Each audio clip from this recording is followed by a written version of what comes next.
नमस्ते, म अहिले फेवातालको किनारमा छु र मसँग एउटा सर्वोच्च अदालतले फेवाताल संरक्षण सम्बन्धी फैसलाहरू गरेको एउटा सङ्गालो छ, जहाँ चारवटा सङ्गालोहरू समेटिएका छन्।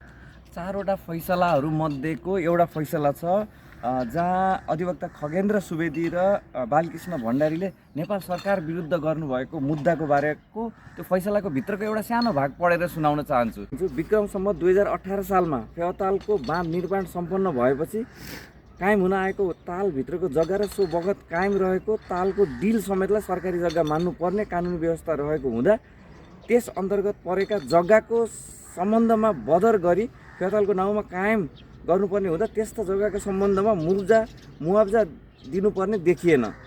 सोभन्दा बाहिरको क्षेत्रका जग्गाको हकमा विक्रम सम्वत 2018 सालदेखिको जग्गाको तालको जग्गा एलानी प्रति वा अन्य प्रकारका सार्वजनिक जग्गा बाहेक 2032-33 सालतिरको नापीभन्दा पहिले देखिएको साविक दर्ता श्रेष्ठ तिरो निरन्तर भोगमा रहेकाको हकमा भने फेवातालको वर्षायामको उच्चतम पानीको बिन्दु हाई फ्लडको किनारबाट 65 मिटरको ताल र तालको डिल बाहिरको जग्गाको हकमा मात्र कानुनी बमोजिम मुआब्जा दिनुपर्ने देखिन आयो भनेर लेखेको छ।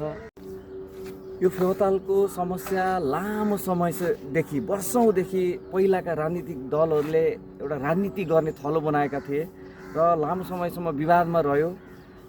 भनिन्छ 50औं-60औं वर्षसम्म। तर अब अहिले नयाँ सरकार आएको छ। नयाँ सरकारले यसलाई कसरी लिन्छ, कस्तो तरिकाले संरक्षण गर्छ त्यो हेर्न नै बाँकी छ। नयाँ सरकारलाई शुभकामना। धन्यवाद।